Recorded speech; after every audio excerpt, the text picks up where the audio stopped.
Gravando. Hum. Pode começar. Bom, então é a continuação daquele artigo que a gente começou a semana passada, né? Então é um artigo que faz uma avaliação biomecânica da corrida, através de um vídeo bidimensional, né? O artigo, então, é do Souza, né, 2016. É um artigo que está, então, na Califórnia, em alguns centros da Califórnia, em São Francisco. Acabou que ficou um dos últimos parâmetros de avaliação da vista lateral, tá, Gui? Que o Lucas, a gente deveria exatamente vista lateral e posterior, né? Mas acabou ficando, a gente nem se atentou. Mas eu deixei aqui porque é exatamente aquele ponto que a gente tinha conversado da última aula, né? Como que ele faz para avaliar, através desse vídeo bidimensional, o deslocamento vertical, né? Levando em conta o deslocamento do centro de massa.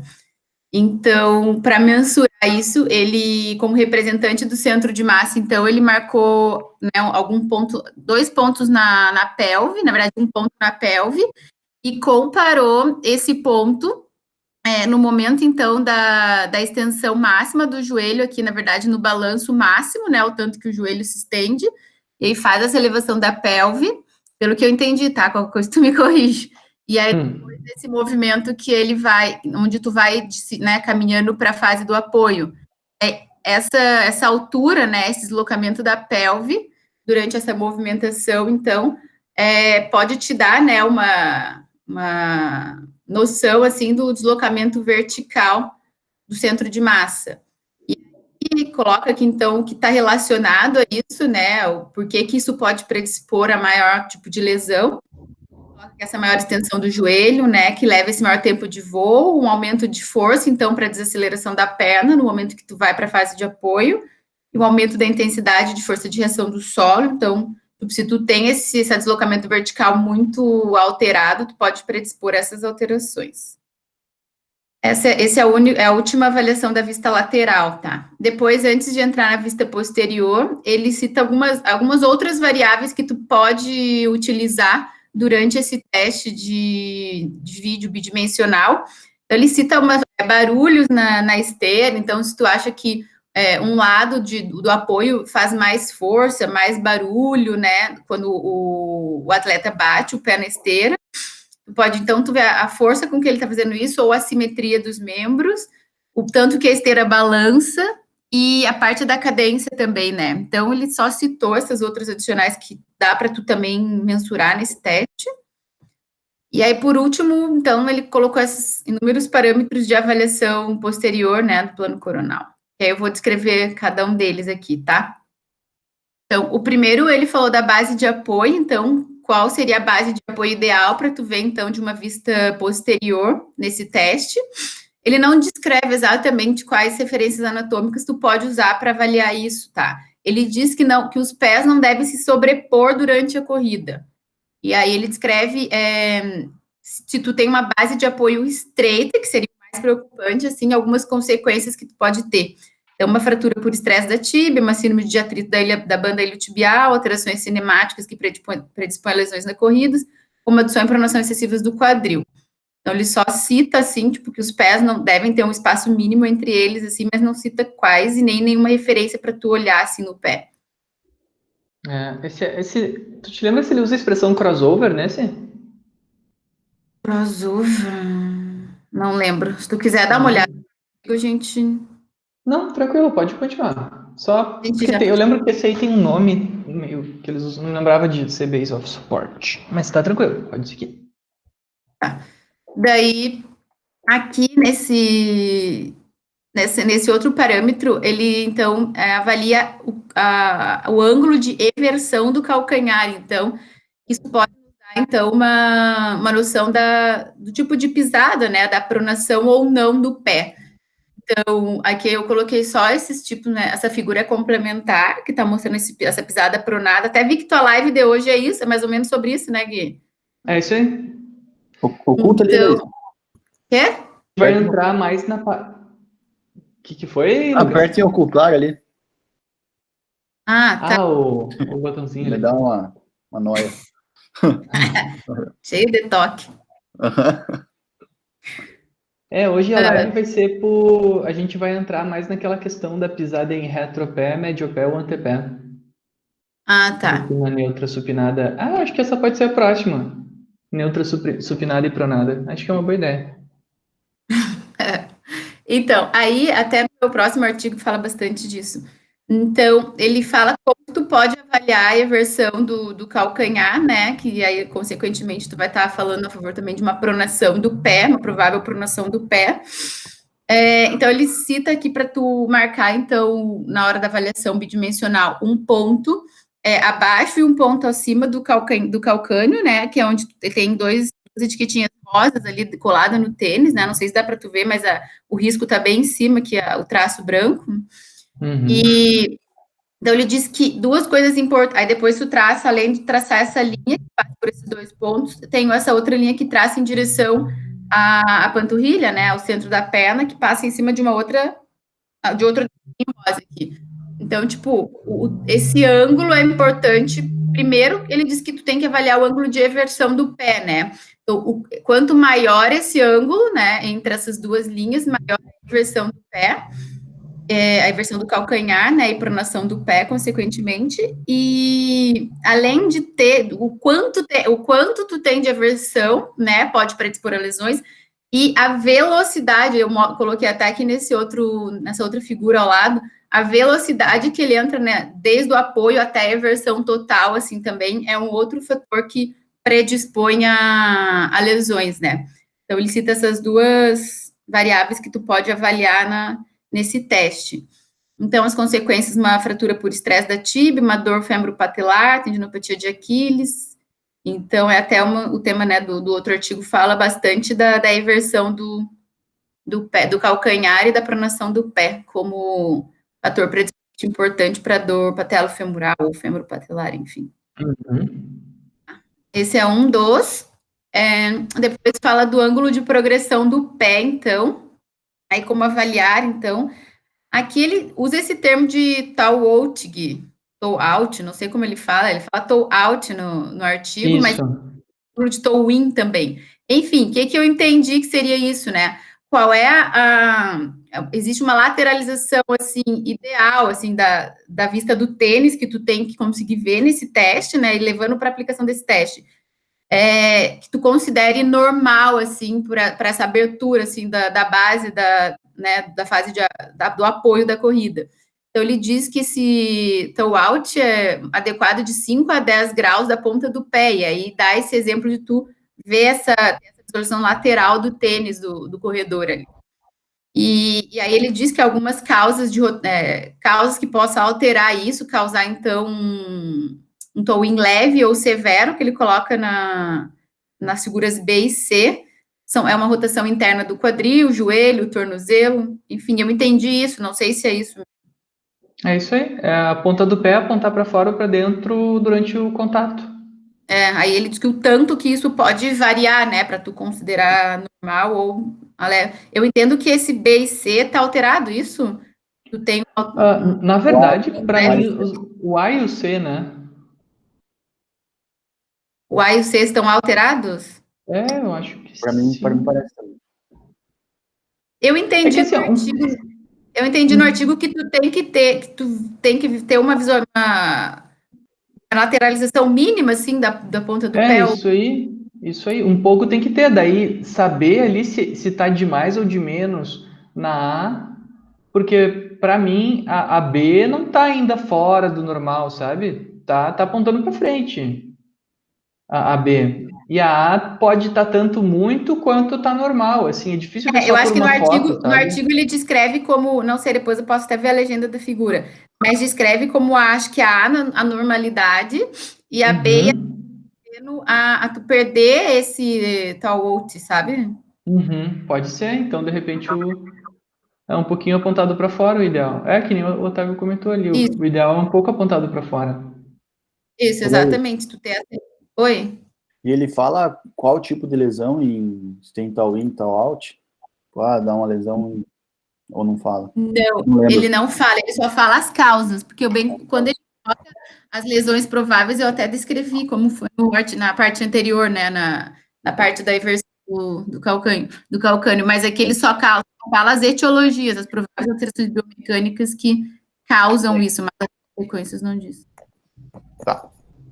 Tá, bom, vou para o próximo. Mas eu entendi que, eu acho que eu vou até rever, mas acho que o A é normal, tem que ter essa lateralização, e aí aqui já nas outras figuras, essa outra alteração. Bom, o item, então, é tu avaliar, então, o calcanhar, né, o calcânio na fase de balanço, tá? Na fase máxima de balanço do pé. Então, como tu avaliar isso, né? Então, ele diz que tu vai comparar o ângulo formado entre a superfície plantar na fase inicial, que seria a figura A e a figura C, né? Esse traço branco, e depois a superfície plantar, então, na fase final do balanço, né? Durante a rotação máxima, então. Aí tem a figura B e a figura D, né? Essa inversão ou essa inversão do calcânio aqui. Aí ele fala que ainda não tem muita coisa que se sabe a respeito disso, em relação a ser um fator predisponente de lesão, mas diz que se vê em muitos corredores uma rotação angular de mais de 5 graus, tanto medial quanto lateral.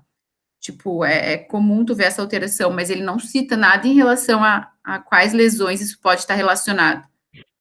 É um padrão indesejado, né? O que acontece é que isso pode prejudicar o pré-posicionamento do pé também. Da mesma forma, eu posso estar empurrando o chão inadequadamente. Aqui, no caso, os indivíduos estão até empurrando o chão direitinho, né? Mas isso depois, na hora de entrar com o pé no solo, pode causar um pré-posicionamento inadequado. Tá, entendi. E tem as pessoas que correm cada passada, aponta o pé para um lado também. Uma hora vai para um lado, fica balançando o pé. É bem esquisito, assim. Tipo, vai indo para fora, daí tem uma passada que tá para dentro. É uma coisa mais esquisita, assim. Viu, Laís? Naquela imagem de antes, no artigo, o A é normal, o B eles colocam um tau-in médio e um tau-in severo. É isso aí. Entendi. E o A é um tau-in normal, assim, tu tem que esperar normal, a lateralização mínima, assim, do pé, né? Isso. Tá, era isso que eu lembro, mais ou menos. Valeu. Bom, ele não fala nada de lesões, ele não fala nem de alterações biomecânicas que predispõem a isso e nem as consequências. Ele só cita mesmo um parâmetro para tu avaliar nesse exame. Daí, por último não, né? Na verdade, tem mais uma alteração. Aqui ele descreve a distância ideal entre os joelhos, tá? Tu observar essa distância, então, da vista posterior em todas as fases da corrida, e tu avaliar, então, porque a distância do joelho, né, ela pode te remeter, então, a um alinhamento de quadril, joelho e tornozelo, mas também não descreve qual ponto do joelho exatamente, o quanto esses joelhos têm que estar distantes, enfim. Só coloca para tu avaliar isso, só para tu não ver, acho que um padrão muito anormal, assim, né? E as causas, perna aberta, a rotação interna do joelho, válvula do joelho, enfim. E por último, né, a drop de pelve, né, ele descreve aqui também. Então, uma queda da pelve durante a corrida. Aí ele coloca aqui, então, como referência anatômica, a espinha ilíaca póstero superior, né? Então, tu marca aqui esses dois pontos rosas, e tu compara, então, né, o lado do apoio com o lado que está em balanço, e tem que ter um desvio mínimo, assim, desses pontos, né? E aí, um desvio alterado, como está na figura B, então, tu pode, nossa, até a letrinha da calça da mulher fica torta, assim, né? A redução, então, da força de abdutores e rotadores externos do quadril. Aqui só tem um quadrinho dizendo, então, déficit da força de estabilizadores do quadril, uma rotação interna de ombro e um valgo de joelho. Isso é importante. Provável associação, né? Mas ele esse aí tem anatômica que esses pontos nesse exame, se tu for quiser avaliar esse drop de pelve, o ideal seria tu marcar as espinhas ilíacas pósteras superiores e ver esse alinhamento ou desalinhamento durante a corrida. Bom, é isso? Muito bem, muito bem. É importante que vocês já tenham visto aí que o que mais carece em cada um dos determinantes cinemáticos aí é a falta de parte quantitativa, né? A 2D tem essa limitação da limitação quantitativa, Mas mesmo assim, mesmo assim, o 3D ainda é um pouco insuficiente, sabe? Porque ele vai nos dar curvas bem variadas, assim, que deixa difícil olhar tão detalhadamente quanto a gente consegue aí no vídeo. Ô, Gui, o meu artigo próximo, né, é uma avaliação em 3D, né, para alterações cinemáticas que predispõem a dor patelo-femoral. E daí, os parâmetros que ele compara, até isso que eu te falei que nos resultados, na discussão, eu fiquei meio perdida. Ele coloca, então, o ângulo, né, máximo durante o movimento, a velocidade e as excursões. São 3 coisas que ele... E assim, eu não consegui aplicar muito na minha cabeça em cada articulação, tu avaliar esses, né, ter essas 3 variáveis para o 3D na minha vez. Isso até que eu te falei, mas aí a gente discute algo que ao longo do artigo, mas ele coloca tu avaliando essas 3 variáveis no 3D. Tá. Para calculação. Olha, eu acho que essa análise 2D, a partir do ponto que a gente estiver seguro para entender bem, é um diferencial muito grande no consultório. É um super recurso, com certeza. E tendo só a câmera do teu celular, né? Claro, ajustar o equipamento ali para colocar certinho, mas...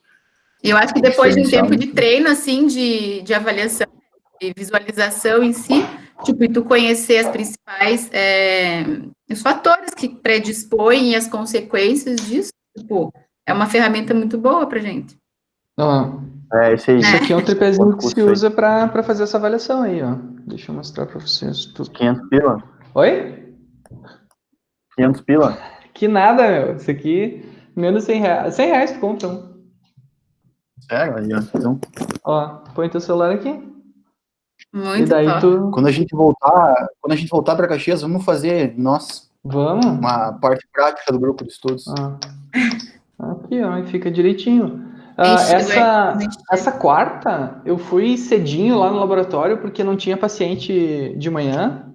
E daí eu coletei a minha corrida normal, a minha corrida com cadência bem baixa. Coletei a minha corrida com... E comecei a simular alguns desses padrões, sabe? Tipo, o drop da pelve ali, que a Laís mostrou. Simulei também a inversão do tornozelo, a adução do quadril, a hiperextensão do joelho, que o Lucas mostrou semana passada. Tentei simular algumas dessas coisas para ver se... O que dá no gráfico, né? Porque a gente não tem muita noção graficamente o que acontece ainda. Se é tão perceptível assim. Entendi. Parte prática. Esse é o diferencial. Sei lá, a plataforma. Tu fez na plataforma, tu diz? Na plataforma, isso. Eu fiz no laboratório ali, na plataforma de Porto. Fiquei correndo em círculo né, no laboratório. Que luxo, a gente tem uma plataforma à disposição.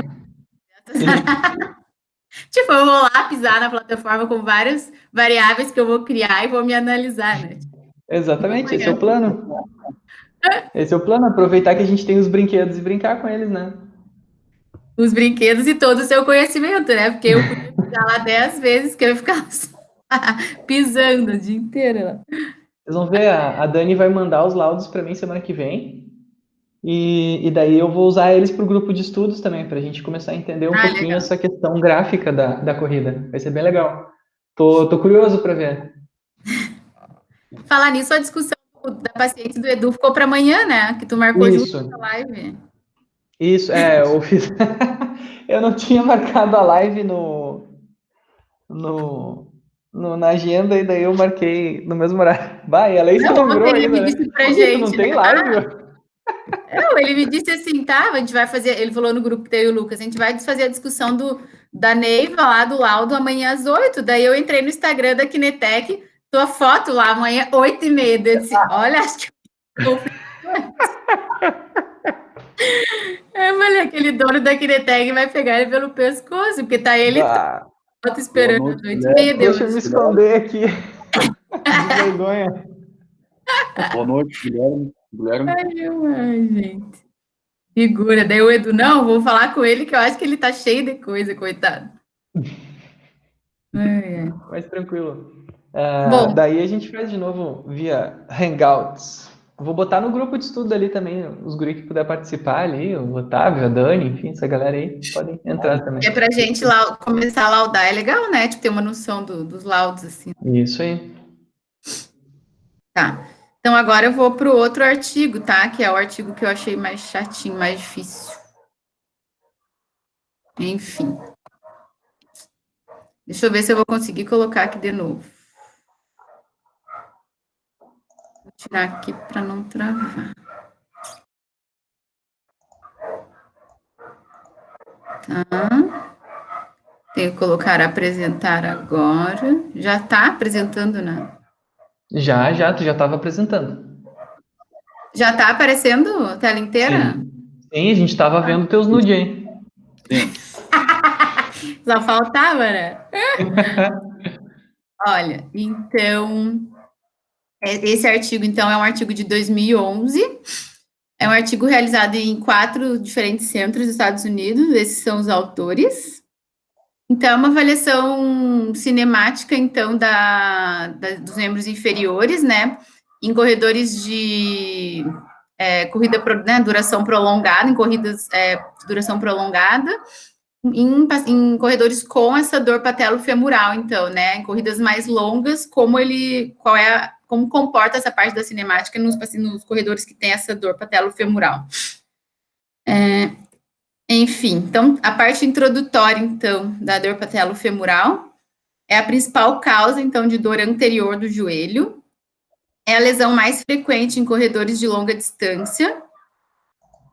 Relatam como uma dor que progride ao longo do exercício, né? E pode evoluir até com a interrupção da atividade. E aí que vem o problema, né? E toda a discussão desse artigo, de vários outros, que é uma etiologia multifatorial, a dor patelofemoral. Inclusive, na maioria das vezes, tu pode nem conseguir identificar uma lesão definida, assim, né? Às vezes, só uma sobrecarga mesmo da articulação possa estar causando essa dor, né? Ou às vezes biomecânica, né, efetiva, assim, contribuindo para isso. Às vezes nem tem, tipo, desgaste tecidual, assim, processo inflamatório, é isso? Isso. Uhum. Às vezes tu não encontra lesão, tu só tem carga daquela articulação que pode estar causando essa dor. Tanto que tem corredores que relatam que ela só aparece durante a atividade com progressão da sobrecarga. Mas às vezes tu faz nenhuma alteração evidente, sabe? Corredor amador, principalmente. Oi? Corredor amador, principalmente. Aqui ele só cita, então, na introdução, algumas, né, ou a mais comum alteração biomecânica que possa estar relacionada com a dor patelofemoral, né? Então, coisas que possam estar comprometendo essa articulação, então, patela-femo, né? Então, ele coloca como uma alteração, assim, mais distal, a eversão, então, excessiva do pé, né? Levando, então, a um joelho em valgo, uma rotação interna da tíbia, na verdade, uma rotação interna da tíbia, um joelho em valgo, uma rotação interna do fêmur, um aumento do ângulo Q, que seria esse ângulo que eu coloquei na figura aí ao lado, né? E essa lateralização da patela, né? E aí tudo começa nisso, aí tu faz uma sobrecarga articular e dor. Então, todas essas alterações biomecânicas, né? No final, tu tem esse desvio da patela lateralmente e começa aí, então, essa sobrecarga, tá? Essa é a dor, é o que eles entendem da etiologia da dor patelofemoral.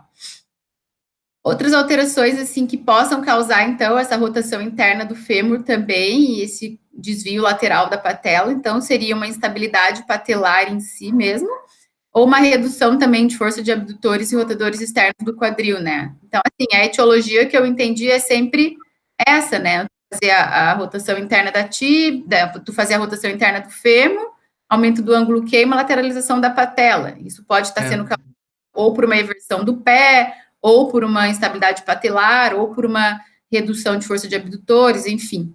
Mas tu acaba chegando nisso, né? Nesse aumento do ângulo Q e esse desgaste da articulação. Pode levar até artrose, eles relatam.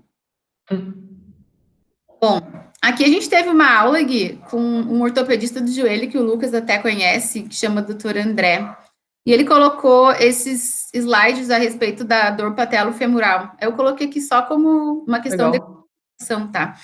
Então, ele colocou que a etiologia, né, é multifatorial, como a gente falou, e que a sobrecarga resultante, assim, na articulação, ela vem tanto do aumento da frequência e intensidade da atividade em si, né, às vezes somente isso, às vezes não tem nenhuma alteração, né, nenhuma lesão e nenhuma alteração biomecânica muito evidente que tu veja, mas na maioria das vezes ela está combinada com uma alteração biomecânica associada a esse aumento da frequência e da intensidade das atividades. E aí ele cita algumas alterações biomecânicas aqui nesse quadro azul que possam estar predispondo essa dor. Aí aqui no slide do lado, ele coloca, então, um gráfico de ele chama como envelope de função desse autor aqui, dizendo, então, que o distúrbio funcional do joelho é a perda da homeostasia que leva à dor, então. Então, muita carga, né, então tu leva uma sobrecarga e lesão. Então, só para explicar que, às vezes, simplesmente pelo fato de carga, né, aumento da carga e da frequência, tu já leva o joelho a não funcionar mais numa zona de homeostasia, tu já expõe ele a uma zona de sobrecarga, independente de tu ter outras alterações contribuindo ou não. Aí, as prováveis fontes de dor, né, dessa síndrome, o que é que dói quando a pessoa refere a dor patelofemoral, então ele diz que, geralmente, as dores podem ser relacionadas às partes moles, né, essas estruturas em si. Colocou aqui também que cartilagem não dói, mas condropatia ou lesão condral faz sobrecarga no osso subcondral. Então, são consequências, né, daquele mau funcionamento articular que eu descrevi ali atrás pela lateralização da patela. E colocou essa frase que nem sempre alterações estruturais como condropatias produzem sintomas e muitas vezes existem sintomas na ausência de lesões. Ele enfatizou de poder não ter uma lesão evidente. Só uma pergunta.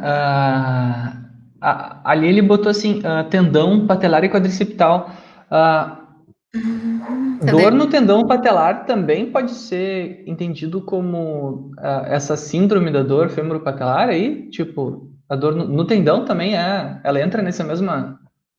Eu não sei se, tipo, seria uma consequência. Eu sei que nesse artigo atual que eu vou falar agora, eles excluem como fatores os critérios de inclusão lesões ligamentares, lesões e trauma agudo, que dores relacionadas a isso não podem entrar no artigo, mas essa parte de tendinopatia não colocou, sabe? Então, não sei se isso possa estar reflexo dessa alteração. É muito comum nos artigos a gente ter, às vezes, eles discutem especificamente a tendinopatia, né? A dor do tendão patelar, que essa é bem famosa também, né? Normalmente a gente separa essa das outras. Ela é quase um grupo à parte, assim, de, entre aspas, lesão. Não sei. Ele colocou esse tópico dentro da dor patelofemoral. É que eu não sei se a femoral me parece uma coisa bem vaga, assim, bem... não sabe exatamente as alterações que predispõem isso e nem o que ela pode ocasionar de lesão, assim, evidente. Quais são as estruturas? Sim. Se é só uma artrose, se é algum comprometimento de estruturas adjacentes. Eu não entendi muito isso. Eu acho que sim. Lembra, Lucas? Eu acho que tudo que ele colocou ali, ele quis se referir que pode estar na topografia da região da dor patelofemoral, entendeu? Isso tendo como fonte da dor. Eu entendi isso também. Entendi. Não, interessante, porque eu estava justamente agora vendo os artigos para a nossa próxima reunião e tem um que é só de dor do tendão patelar. Porque tu viu que quando tu faz aquela lateralização da patela, que eles falam muito isso. Quando tu procura síndrome patelofemoral, né, ou a dor patelofemoral, fala muito desse deslocamento da patela lateralizado, né? E aí tu tem toda uma sobrecarga do tendão, né? Tu tem todo um estiramento, assim, do tendão, parece nas imagens. Eu não sei, eu tô tentando entender um pouco de tudo agora, mas... Sim, não, a gente tem que refletir, né? Deve refletir isso, né? Eu acho que é isso, eu acho que todos estão dentro e cada tópico desse é realmente uma aula, né? Faz sentido. Daí cada um é um tópico à parte, né? Para te discutir. Sim. Mas que todos mas que possam ser, mas que possam ser os causadores da dor, assim, né? Isso. Sim, faz sentido, entendi, realmente. Que a gente poderia aprofundar em cada um desses aspectos. Que nem a pubalgia, né? Que são. Esses dias eu estava lendo uma atualização sobre pubalgia, e são 7, né? São tipo 7 coisas diferentes podem causar a mesma dor. Então, cada uma é uma Tanto que coisa ele para te entrar. descreve como uma síndrome, né? Tipo, não é uma dor patelofemoral localizada, que só, né, relacionada só à artrose, que tenha fatores esclarecidos de causa e consequência. Não, um diagnóstico sindrômico. vagas. Uhum. Quê? Um diagnóstico sindrômico. Isso, exatamente, isso que eu entendi também. Maravilha. E dor patelofemoral, tu tem que achar a causa, né? E aí que é o difícil, às vezes ele não tem causa. Não, exatamente. Beleza. Esse artigo vai bagunçar bastante a nossa cabeça. Ótimo. Adoro. Bom, aí tá, em relação a outros itens que ele citou na introdução, que alguns estudos com avaliação cinemática, com uma avaliação cinemática através de vídeo bidimensional, igual o artigo que a gente tinha citado anteriormente, não percebeu, assim, muitas alterações biomecânicas evidentes que pudessem estar relacionadas à dor patelofemoral. Então, ele colocou esse primeiro artigo, no qual a variável cinemática avaliada foi a inversão do calcanhar, que eu vi várias coisas que eu li, que é a principal alteração biomecânica, né, que eles tentam correlacionar com a dor patelofemoral. O pico da inversão e a velocidade, igual eu comentei lá naquele outro artigo, que são as duas variáveis que são importantes de olhar. Nenhum resultado representativo entre os corredores com síndrome patelofemoral e o grupo controle, em relação, tipo, a isso, né, pacientes que tinham essa dor não necessariamente tinham uma eversão do calcanhar, como eles esperavam, versão do pé, versão do, não sei como que tu fala, versão do tornozelo, Gui, do calcanhar, qual é o termo mais habitual de usar? Do pé? Então, assim, ó, aqui não é uma convenção, tá? Mas o correto é a gente falar sempre a articulação que está se movimentando. Então, a articulação é do tornozelo, então tu fala a inversão do tornozelo, entendeu?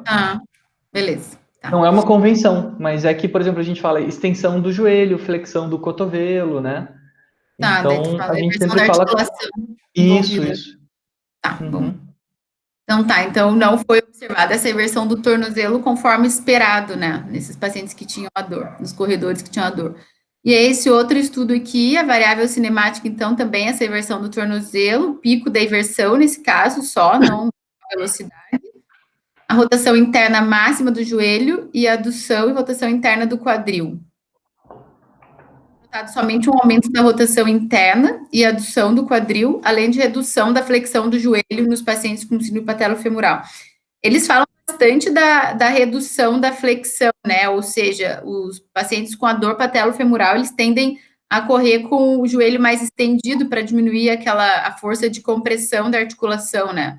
Então, essa é uma variável que eles costumam observar bastante nos pacientes que relatam essa dor, nos atletas que referem essa dor patelofemoral.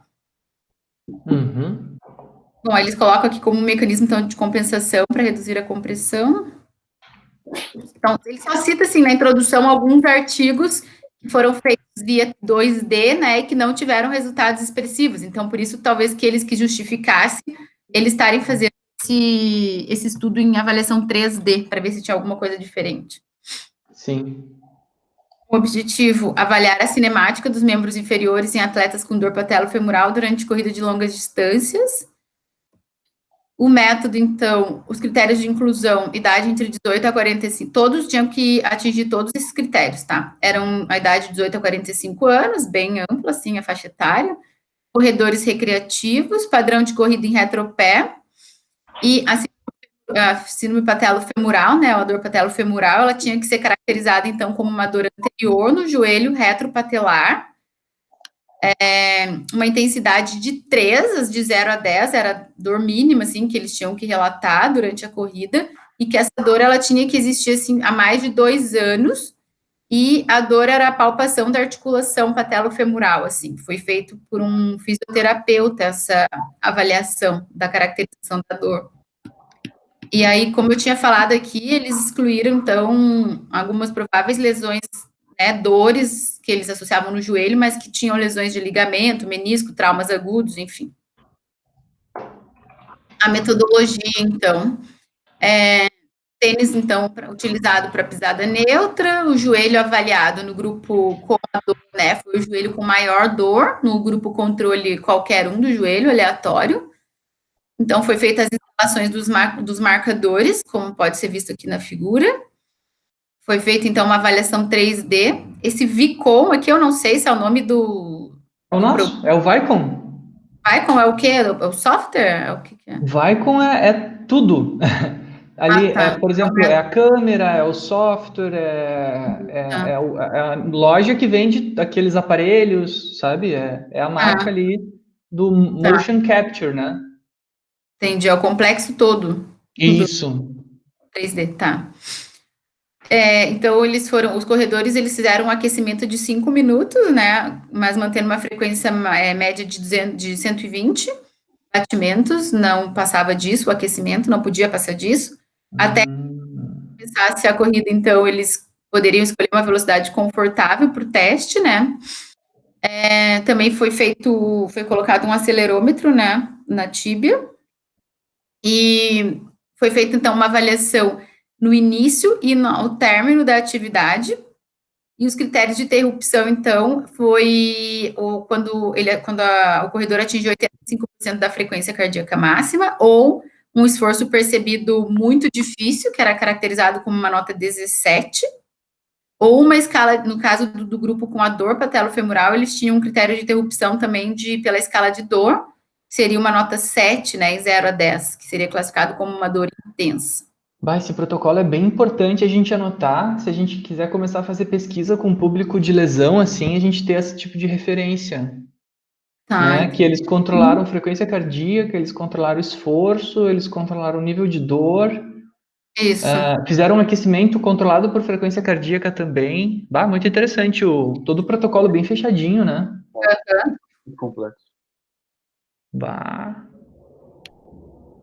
Aí, outra coisa que eles colocaram aqui, então, aí dentro do método, quais foram os movimentos cinemáticos de interesse, tá? Tipo assim, o que seria avaliado, então?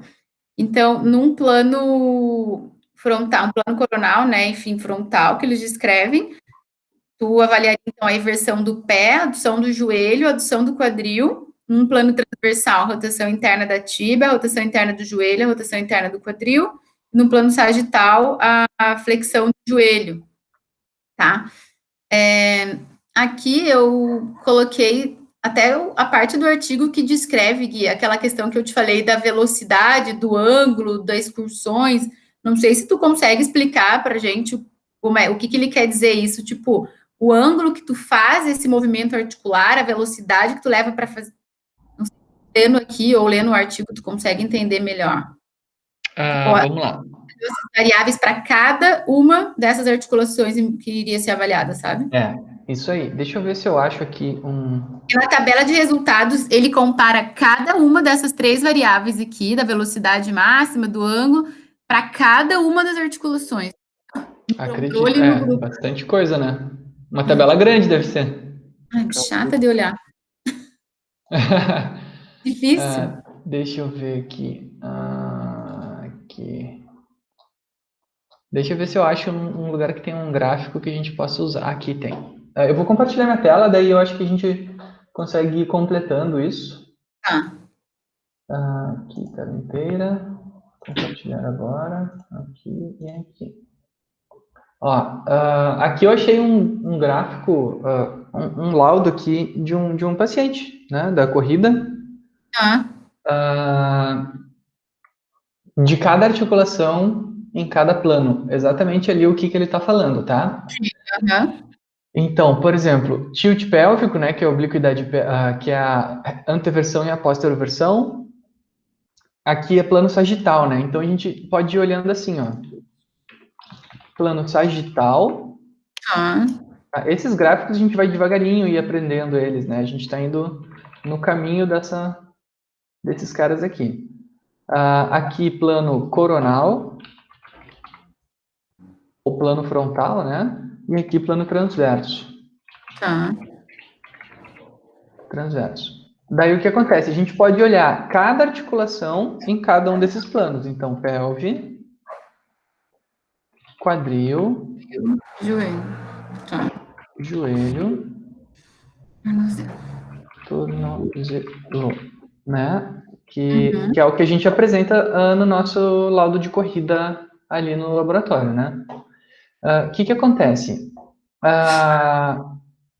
Se a gente está olhando assim, por exemplo, acho que o mais fácil de entender aqui é o... Deixa eu pensar, o quadril. O quadril é o mais simples de ser entendido, né? Vamos fazer aquela mesma situação que a gente fez na análise da marcha, tá? Então, o início do gráfico sempre vai representar o contato inicial, que no inglês eles chamam de initial contact, né? Que é a mesma expressão. Essa linha, ela é o to-off, que apesar de muitos brasileiros não gostarem, a tradução mais adequada é despregue, né? Que é a perda do contato. E o to-off vai separar a fase de contato da fase de balanço. Então, um lado do gráfico é o contato, o outro lado do gráfico é o balanço. Isso em todos esses gráficos aqui, né? Toda essa carambolhada aqui de gráfico. O que acontece? Se a gente olhar aqui o quadril, no contato inicial, né, quando a gente vai encostar o quadril no chão, a gente está com o quadril super estendido, né? Então, ó, no momento do contato inicial, claro que aqui a gente está fazendo uma vista anterior, tá? Mas é quando a gente está com o quadril, mais flexionado, né? Porque ele está lá na frente. Vocês concordam comigo que no momento do contato aqui do pé direito é quando o quadril está mais flexionado, né? Que a perna está lá na frente. Então, ele vem daquela extensão do balanço, né? Vem da extensão do balanço, do apoio, da flexão do apoio, assim, né? Isso aí. Então, o contato inicial é o pico de flexão, né? Aqui, né? Flexão. Que é esse... Ai, meu Deus. Que é esse momentinho aqui. E daí o que acontece?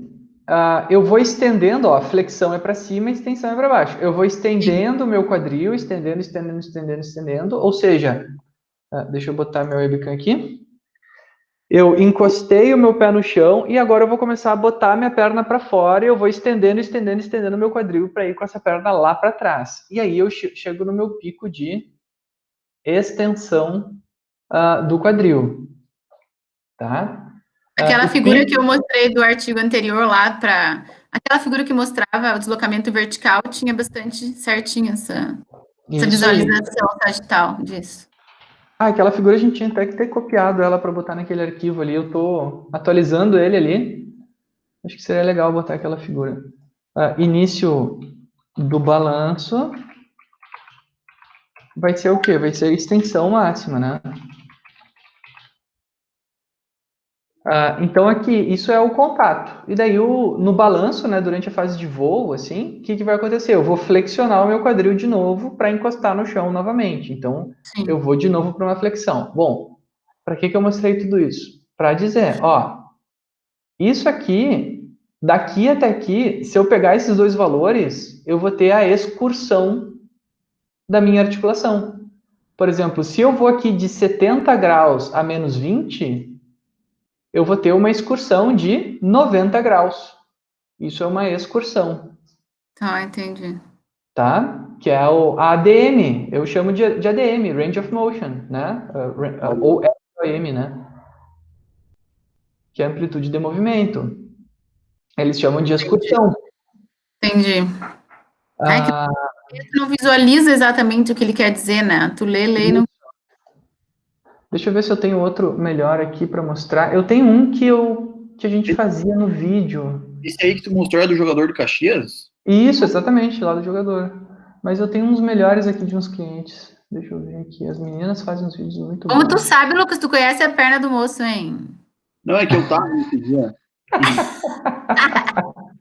Só aparece as coxas do moço e a perna e tu sabia tudo. Só pelo tipo de depilação ali, ele já sabia. Mas tá alinhado. Eu fui jogador, né? Eu sei a pisada. Aqui, ó, esse aqui tá melhor de ver, ó. Então aqui, ó, o contato inicial, a gente está na flexão máxima e a gente vai indo, no final da fase de apoio e início da de balanço, a gente está na extensão máxima do quadril, concorda? Que é isso aí é excursão. Daí os picos de flexão e pico de extensão, que ele comenta, né? Que ele vai pegar os picos também, né, Laís? Ele vai pegar o ângulo máximo, ele coloca como ângulo máximo, assim, de movimento da articulação e a velocidade também, descreve. A velocidade. Então, a velocidade daí vai ser o quê?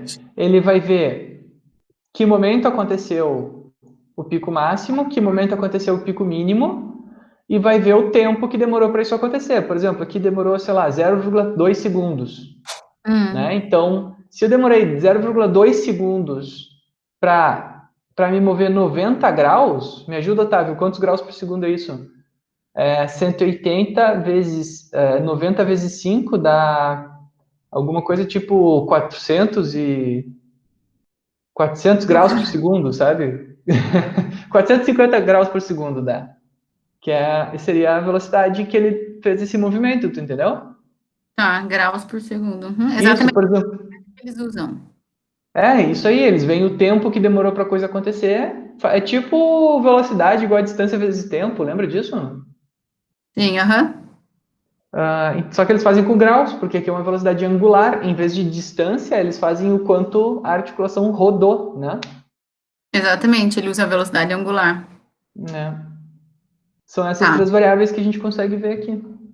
Isso, ele usa essas três variáveis para cada articulação, que é avaliada em cada plano, e tenta achar isso no começo e no fim da corrida, e tenta achar alguma alteração que possa estar relacionada com a dor patelofemoral.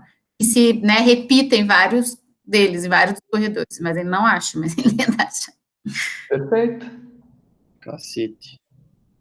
Eu fiquei perdida, nossa, mas calma, o Gui vai me salvar, eu tô com esperança que o Gui vai me salvar. O Gui se confundiu, acho que o difícil era o teu, Laís, não era o meu. Cara. Tá, beleza.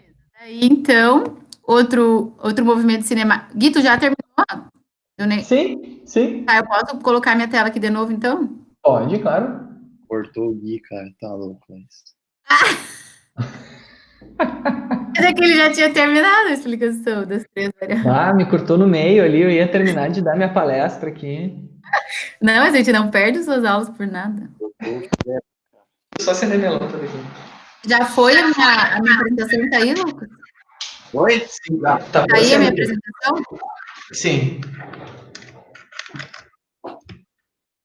Tá aparecendo para mim. Outro movimento, então, outro parâmetro de avaliação, então, foi a aceleração da tíbia. Aí, dentro do método ainda, tá? Esse gráfico. O que ele descreve, tá? Que durante a inspeção visual, então, da avaliação do plano frontal, dentro do grupo dos pacientes com dor patelofemoral, que foram 20, tá? Eu vou até mostrar o N, esses 20 pacientes em cada grupo, tá? 20 dentro do grupo controle, 20 do grupo com a dor. Esses 20 que, teoricamente, né, relatavam a dor patelofemoral, na inspeção visual, viu que os comportamentos, eles apresentavam comportamentos diferentes do joelho, diferente do que era esperado, né? Então, ele coloca que o esperado seria uma adução do joelho e do quadril, tá? Tá descrito no artigo, assim, dessa forma, mas que ele viu algum outro tipo de comportamento. Então, aqui nesse gráfico, Gui, tu vai me corrigindo se eu errar os termos, tá? Tu pode, porque pelo menos a gente vai aprendendo como falar. Esses dois gráficos aqui, então, o primeiro é de adução do joelho, né? E o segundo de adução do quadril. Então, essa linha azul mais fininha é o comportamento esperado, assim. Então, dentro de um ciclo da corrida, para adução do joelho, então, espera-se que começa numa abdução leve, aqui, -2, que essa articulação, ela tende, então, a uma adução, que passa aqui a linha do zero, e depois ela retorna a uma abdução leve. Esperava-se que, para os pacientes com a dor patelofemoral, que eles apresentassem uma adução aumentada, como se essa linha vermelha aqui, sabe? Passasse a linha média e depois viesse que retornasse para uma abdução. Só que foi visto que não, sabe? Alguns, então, eles tendiam principalmente a uma abdução exagerada durante o ciclo da corrida. Depois, na discussão, ele até coloca se isso era um movimento compensatório, se isso era proposital, para tentar equilibrar o movimento, enfim. Mas ele viu que tinha esse comportamento diferente, então, para a adução do joelho, e igual para a adução do quadril, tá? Então, um movimento esperado, né, que seria essa linha fininha azul do grupo controle, tu iniciar aqui com uma adução, né, no ângulo de 10 aqui, que tá marcando inicialmente, tu fazer elevar um pouco a adução e depois retornar para uma adução mais leve, e para o grupo patológico aqui da dor patelofemoral igual, que tu aumentasse a adução também do quadril, né, tendendo lá aquela rotação interna do fêmur, tendendo a lateralização da patela, enfim, como eu falei lá no começo, mas que foi visto também que ocorreu diferente. Essa linha vermelha eu que fiz, tá? Bem artista, tô imitando o Gui agora, mas só sei fazer uns desenhos retos. Não, mas deu para entender direitinho. Então, tipo, vendo essa avaliação do plano frontal, desse comportamento do joelho, eles tiveram que dividir o subgrupo que seria avaliado, né, em 3, tá? Aí, uma coisa que eu fiquei em dúvida, ele coloca aqui, então, pacientes que apresentaram abdução do joelho, daí ele coloca como valgos. Aí, aqui começou toda a minha confusão, porque... Opa! Tipo, ele coloca como grupos que eles perceberam uma abdução do joelho. Primeiro que esse termo abdução do joelho, não sei se está correto, e ele coloca como um joelho valgus no artigo. Valgo dinâmico, não é? Não, mas abdução do joelho, tu vê num valgus, tipo, esse movimento de abdução tu tem dentro de um valgo dinâmico? Isso que eu fiquei em dúvida. Sim, olha só esse desenho aqui, ó. Tá, vamos sair de novo. Se tu, por exemplo, tem aqui quadril, joelho e tornozelo, né? Imagina que esse quadrado ali é uma pelve, tá? Tá. Bem-vindo ali. Daí aqui eu fiz um joelho. Tá. Então, um joelho mais alto que o outro. Tá bem bom esse aí. Tá bom o joelho, né? Tá. Esse joelho tá bom. Um joelhinho aqui e a tíbia aqui, né? Perdão. Aqui. Eita, nós. Tudo torto aqui. Difícil de fazer. Isso eu tô desenhando no PDF. Bom, olha só. O que acontece? A gente chama de abdução do quadril quando o fêmur se distancia da linha média, né? Isso, sim. Então, o que vai ser a abdução do joelho? Quando a tíbia se distancia da linha média. Então, se a tíbia está se distanciando da linha média, o que a gente vai ter? A gente vai ter as perninhas do Kiko aqui, né? A gente vai ter um valgo. Tá. Entendi. Certo. Então, é um sinônimo chamar. Eu também acho feio chamar abdução de joelho, porque não é usual, mas... eu acho que tu tá acostumada a falar da abdução do quadril, abdução do joelho, fiquei assim meio... E aí, do joelho e relacionado a valgos, né, fiquei meio que em dúvida. É que nem falar abdução e abdução de tornozelo. Não, a gente fala eversão e inversão do tornozelo. Exato. Mas esses termos a gente vai vendo ao longo dessas discussões. Tá, então tá certo. Então, ele percebeu... Tá, deixa eu colocar de novo, que eu esqueci que eu não tô com a aula aqui agora, né? Retomar a apresentação.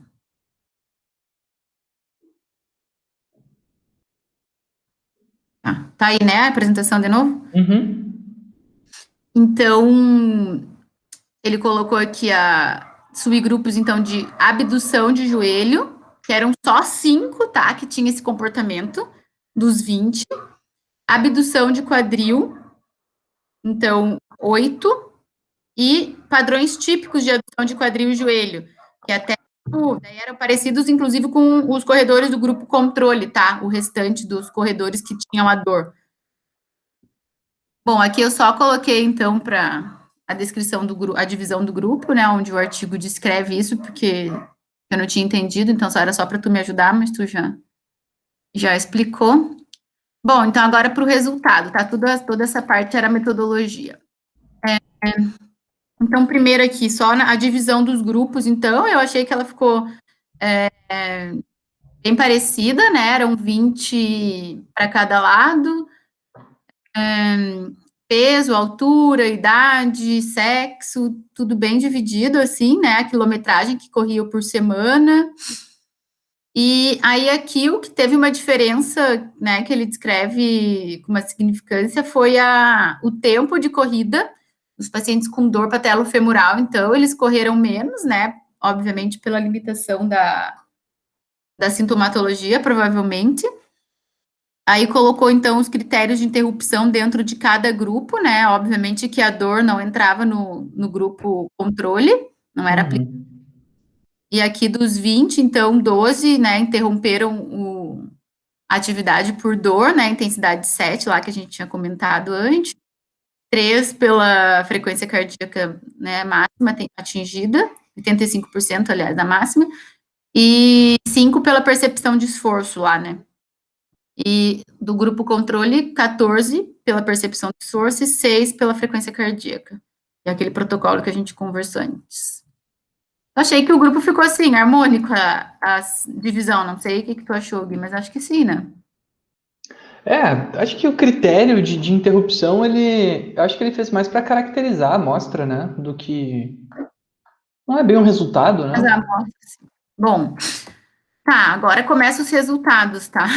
Olha que bonita essa tabela, assim que eu gosto. Ó. Eu separei, porque assim, ó, ele tá vendo, primeiro ele coloca todas as articulações, né? A inversão do tornozelo, a rotação interna da tíbia, do joelho, a rotação interna do joelho, né, até lá, a aceleração. Daí, o item, né, o ângulo, a excursão e a velocidade, igual tu explicou, para o grupo controle e para o grupo com a dor, né? Então, eu só separei porque desde primeiro comparei o ângulo, depois as excursões, depois a velocidade, só para ficar mais fácil. Peraí, só volta um pouquinho ali naquele gráfico que tu estava ali antes. É esse aí. Gráfico ou tabela? Desculpa, a tabela. Aqui? Isso. O teu mouse aparece. O mouse da Laís não aparece pra gente. Isso, aí teu mouse. Nossa, ficou aqui meu mouse que ficou o print da tabela agora. Que legal. Qual que é o grupo controle e qual que é o grupo... O controle é aqui, ó. Tipo, por exemplo, o primeiro e a segunda linha, o ângulo, tá? O primeiro, então, é a dor, né? Pain, dor patelofemoral, e o com... e o com é o controle. Daí a eversão no início e no fim da atividade. Isso ele fez durante todo o negócio. Ele fez no início e no fim. No início, a rotação interna da tíbia, avaliada no início e no fim. A flexão do joelho, entende? No controle. Caraca, que legal o método de estudo, cara. Muito legal. Isso. E daí ele viu essa parte, né? O ângulo do movimento, né? Tinha ficado meio na minha cabeça, não estava entendendo direito, mas agora eu coloquei bem ângulos do movimento, porque eu não tinha entendido o que seria exatamente. Mas é o quanto a articulação, né, enfim, faz a rotação ou faz a adução. Isso aí. Bom, então aqui, em relação a essa parte da movimentação das articulações, quando eu deixei esses dois aqui marcados juntos, igual na flexão do joelho e na adução do quadril, é que teve uma significância, assim, estatística comparado com o controle, tá? E quando tinha uma alteração não teve uma alteração importante em relação ao controle, mas teve uma relação importante no começo e no fim do movimento. Porque eles percebem que esses pacientes com dor patelofemoral, eles já têm vários mecanismos compensatórios, sabe? Então, eles começam tentando meio que compensar essa alteração que ele tem de biomecânica, mas no final, como ele já está, né, no limite do esforço, meio que ele se entrega, assim, sabe? As alterações que ele tem ficam mais evidentes. Então, essas alterações que tá só com uma linha marcada é que não tiveram nenhuma vantagem. Nossa, muito legal. Controle, mas só o início e o fim. Olha só, volta para aquela caracterização da amostra. Eles disseram a média de tempo de corrida que cada grupo ficou? 35, os pacientes com dor patelofemoral, e 45 o controle correram. Mano, ele ficou meia hora coletando os neguinhos ali em cima. Sim, ficou. Vocês pensam o trabalho que isso dá do ponto de vista logístico de coleta mesmo, sabe? Porque assim, eles coletaram 40 pessoas, né? Isso aí é um doutorado. Tranquilo, mas dá mais de um doutorado isso aí, cara, porque tu pode dividir essas variáveis entre duas pessoas, né? Caraca, meu. Sim, Nossa, né? que Tu pensa trabalheira ficar do olhando cão. tudo isso. Sim, uma trabalheira até para ler, imagina para fazer, coitado. Que legal, mas muito bom. Coitado. Pode seguir lá, Leite. Bom, então aqui tá em relação a essa parte do ângulo, né? Do movimento da articulação. Em relação à flexão do joelho, era o esperado, né? Que eu até já comentei no outro artigo, que esses pacientes tendem a ter uma flexão menor do joelho, por conta de um mecanismo para reduzir a compressão da articulação mesmo. Então, ele coloca até na discussão que inicialmente e no final foi, além de ser menor que o grupo controle, né, essa flexão do joelho, eles conseguem manter ele estendido ao longo de toda a corrida. Então, por isso que eles entendem que realmente é um mecanismo compensatório para redução da dor, sabe? Até o final, eles mantêm esse joelho mais estendido do que flexionado. E nesse flexão do joelho ali também, ali na velocidade angular, parece ser menor com os pacientes com a dor patelofemoral. Eu achei que era o contrário. Pois é, né? O valor tá menor, Sim, só que não deu diferença, né? Entre o controle e o PF.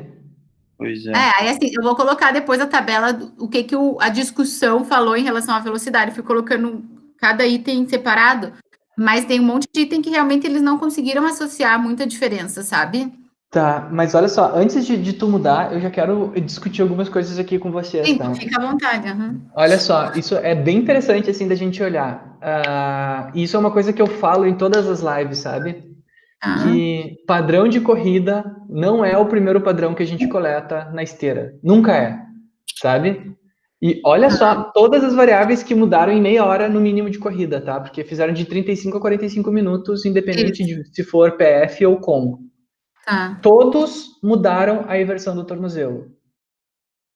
Tanto Sim. PF, tanto com. Na velocidade, no grau, que é a amplitude, quanto nos picos, que é o ângulo. Sim, todos mudaram. Todos mudaram. Então, PF com. Internal rotation da tíbia, mudaram para e pós. Né? O ângulo, o pico. Então, todo mundo começou a rodar um pouquinho mais a tíbia, aparentemente, né? Se foi de 9 para 10 é porque rodou mais, né? Sim. A velocidade com que eles flexionaram o joelho também mudou para e pós. Sim. Né? Isso não é uma variável assim que a gente costuma em outros estudos associar com lesão, tá? Mas é interessante da gente saber que mudou essa velocidade. Talvez um mecanismo de amortecimento esteja fadigado. Não sei. Não, diminuiu a velocidade, perdão. Então, se diminuiu a velocidade e está mais lento, quer dizer que a mola está menos rígida. É, isso aí. Acho que foi o Lucas, né, que apresentou um de rigidez. Que chegou a falar de rigidez já, né, Lucas? Falei na análise 2D, cara, se não me engano. Na extensão do joelho menos fletido, alguma coisa assim, cara. Não lembro. Isso aí, então tem tudo a ver com rigidez aí, olha isso. Porque olha só, se ele vai de 4-2-1 para 4-10, bem aí onde tu está com o mouse. Sim, aqui, ó. Quer dizer que ele diminuiu a velocidade. E uma mola, se tu pensa que o movimento de centro de massa, que a velocidade que ele está na esteira é a mesma, né? E ele está se movimentando mais devagar, a mola dele está mudando. Eu não sei se para melhor ou para pior, né? Mas enfim, a rigidez da mola está mudando. O K, né? Era o K a rigidez lá do. Tá ficando menos rígida, não sei. Isso é uma coisa bem, ainda é complexa para mim também, porque essa coisa de botar a mola. Por isso que o Otávio tá aqui, né? O Otávio é físico nuclear e ele manja tudo isso aí.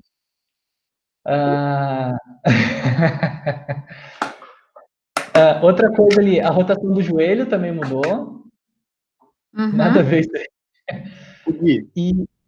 Lembra que numa live, cara, que acho que tu fez com o italiano lá, eu tinha pedido, cara, se a velocidade angular, ela influenciava na... Ai, fugiu o termo. Não é... Putz. Tava na minha língua, cara. Escapou. Filha da puta. Ah, que droga. Pois é, cara. Escapou na... Mas a velocidade angular, ela vai ter relação com a fadiga, né? O que está acontecendo? As velocidades estão todas aumentando, menos a do joelho. A do joelho é a única que diminuiu. Está diminuindo, Estranho, né? Aqui Estranhíssimo. aumenta. Estranhíssimo. Eu acho que, eu vou te dizer bem o real, eu acho que como o quadríceps é um músculo mais forte, ele está compensando as outras velocidades, sei lá.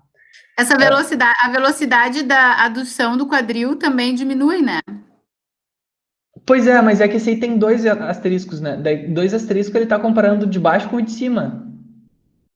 Ele está comparando isso com o controle, Pois Mas, é. mas se tu comparar o início e o fim, ela reduz também, né? Também 8 reduziu, é para verdade. 16. Cara, que interessante, ó. Isso é uma coisa muito importante. Esse resultado é muito importante para a gente entender que, assim, ó, que é por que eu insisto tanto na avaliação de salto, que são avaliações de maior estresse, tá? Porque durante a corrida, olhando só os primeiros 5 minutos de corrida, a gente não consegue ter o padrão verdadeiro de corrida do atleta. Entendi. E aqui o cara tá provando isso por A mais B. Quase Sim, todos os exato. ângulos, tirando o ângulo de sei lá o que ali, o ângulo de rotação do quadril não mudou? Qual? E só Só. a excursão do joelho também. Teve 2, 3 coisas só que não mudaram, né? Tu diz Não, no final, tu diz? isso no início e no fim. O Bom, resto tudo muda, né? O interno do quadril...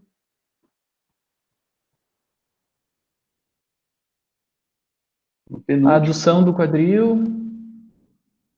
Mas é isso aí. Muito legal esse resultado. eu deixei separado, eu deixei pintadinho assim, marcado as variáveis para cada, tipo, o que ele descreveu para cada articulação, avaliando cada variável, assim, mas pode ter outra leitura de outros dados, é que só o que ele realmente comentou, sabe, o que o artigo discutiu.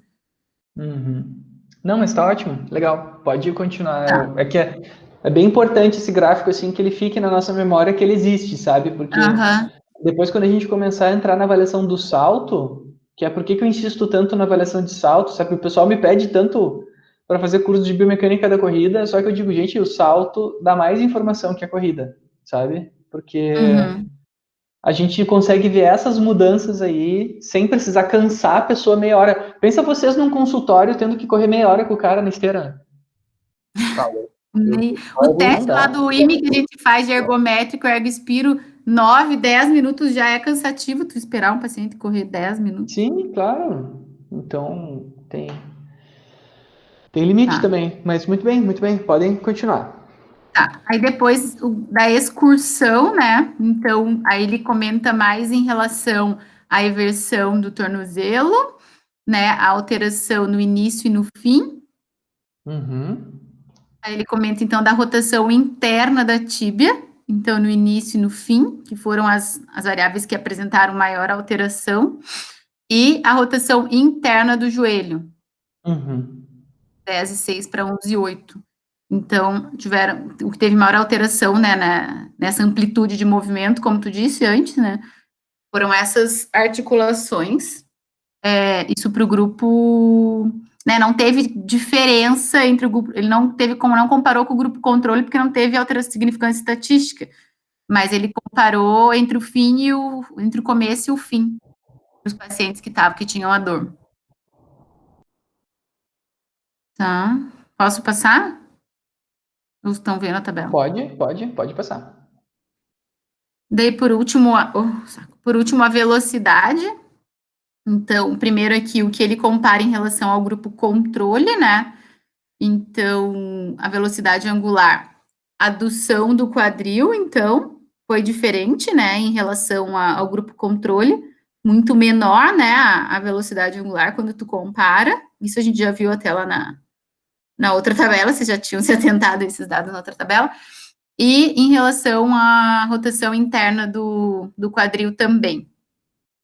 E aí o que ele compara, né, inicialmente e no final da corrida, seria a inversão do tornozelo, a flexão do joelho, a rotação interna do joelho e a adução do joelho também. Então, em relação ao aumento da velocidade angular, onde está marcado de amarelo, e uma redução da velocidade angular no joelho, que é o que a gente também já tinha visto. Ele coloca todos os itens que ele comenta, principalmente de aumento da velocidade angular, seriam esses marcados em amarelo. E em azul, a redução. Meu Deus, que estranho. Aquele penúltimo ali não mudou na rotação interna? Qual o penúltimo? Rotação interna do quadril. A rotação interna do quadril?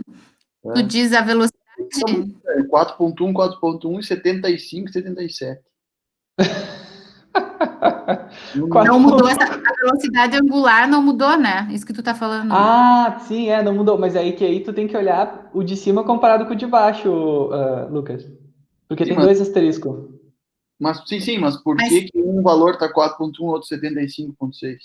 Mas se tu compara antes e após a corrida, não mudou a velocidade angular. Isso que o Lucas está dizendo. Ah, que é uma diferença muito grande. Isso que eu tô falando. Ah, sim, diferença absurda, né? A internal rotation e a adução também tem uma diferença absurda, bizarra, né? De 18 foi para 80 graus. Isso. De 16 foi para 100, sabe? É verdade, não nossa, é de 16 foi para 100. Não, de um grupo para o outro, perdão, eu falei errado.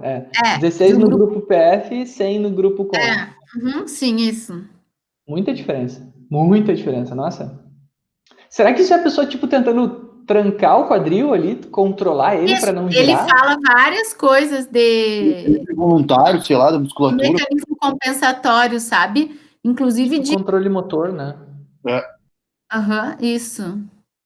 Inclusive ele fala, tipo assim, quando tu avalia, às vezes, uma abdução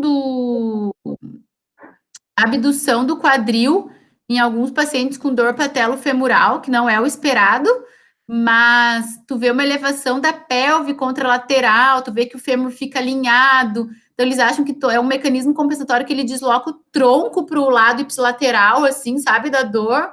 Enfim, tem toda uma postura que eles adotam para tentar reduzir a compressão na articulação do joelho. Uhum. Não sei se eles travem, assim, não sei. Legal. Tá. Aí depois aqui, esses outros 3 gráficos, o que acontece? Eles dividiram, né, como eu coloquei lá antes, o grupo da dor patelofemoral nos 3 subgrupos, então, de acordo com aquela tal que eles avaliaram, né, que alguns apresentavam o joelho em valgos, alguns apresentavam abdução do quadril e outros apresentavam um padrão de adução esperada, assim, para o joelho e para o quadril. Aí, inclusive, bem parecido com o grupo controle também. Aí, ele sempre comparou, então, os subgrupos aos controles, tá? Para ver qual era, se tinha alguma diferença. Nesse caso, ele não comparou a velocidade angular, nem as excursões, mas o ângulo, né, do movimento da articulação mesmo. Então, aqui, as coisas que ele destacou, então, em relação ao valgus, né, mais o controle, eu deixei separado, então, para a eversão do tornozelo, a rotação interna da tíbia, a rotação interna do joelho e a adução do joelho, né. Então, ele compara sempre com o grupo controle, sempre dizendo, então, que foi menor a eversão do tornozelo, né, no grupo que tinha o joelho em valgo, e que, tipo, eu acho que depois ele até comenta, porque tu esperaria um aumento da eversão, não, Gui? Eu sim. Sim, por isso eu acho que ele até comenta que essas posturas são... Isso é uma crítica na hora da discussão, sabe? Porque eu entendo que tudo isso seria aumentado, tipo a eversão, a rotação interna da tíbia, a rotação interna do joelho. Tipo, para uns se tu justificar uma dor patelofemoral, por exemplo, como aquela eu expliquei lá no slide da introdução, né? Uma eversão do pé, uma rotação interna, enfim. Eles imaginavam que isso fosse ser diferente, sabe? Na minha cabeça também tem, com o valgo do joelho, tu tem uma rotação interna do femoral e eversão do tornozelo. Para mim, isso é meio que vai acontecer. Então, Pois é. isso, daí, por isso que ele diz que, tipo assim, tanto que ele fala que no início, por mais que tu veja que né, em relação ao controle, isso é menor, mas ele fala que em relação ao início, o fim, no final, eles meio que começam a piorar essa postura, sabe? Não conseguem compensar muito, aí depois eles aumentam a eversão do tornozelo de 4 para 5,3, eles aumentam a rotação interna da tíbia de 7,9 para 8,9, mas de qualquer forma é sempre menor do que o grupo controle, sabe? Daí por isso que não dá para correlacionar que essa dor realmente é relacionada a essa alteração biomecânica, sabe? É verdade. Para te ver que nem sempre uma coisa é relacionada diretamente com a outra, né? Daí ele então, colocou... tem eversão de tornozelo, vai ter dor femoropatelar. Não é. Tipo, os caras têm a maior eversão, não são os que têm dor. Sim, exatamente. Tá, então então é o grupo valgos, né, que ele descreveu assim, eu deixei valgos só porque é o termo que ele usa aqui, né, então fica mais fácil. E aí depois, então, o grupo que eles notaram, então, que... Lembrando que eram 5 pacientes nesse grupo aqui, tá? Aqui eram 8, e o restante eram os grupos... Dentro do grupo que tinha dor, a anatomia, assim, o que eles avaliavam na parte da avaliação frontal era uma adução e uma de joelho e quadril parecida com o grupo controle. Esses eram minoria, assim. Aí aqui, então, se tu pegar a segunda linha, né, que é o PFP ali da abdução do quadril, então, eversão do pé, né, eversão do tornozelo igual, tá vendo? Menor que igual o anterior, né, menor que o controle. E flexão do joelho, menor também, aí aqui tudo bem. Entendível até, né, em relação à flexão do joelho. E a rotação interna do quadril, bem menor, tá vendo? Esperaria uma maior rotação interna para... Ah, não. Sim. Aqui é a abdução do quadril, né? Que ele tá avaliando, esse grupo. Não, interna rotation.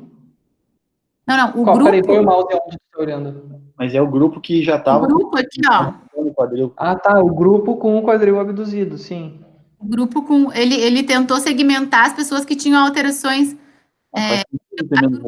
que eram semelhantes nesse grupo, né? Para ficar mais fácil de coletar. É que se tu tá com o quadril abduzido, é muito difícil tu rodar ele para dentro, né? Faz sentido. Isso.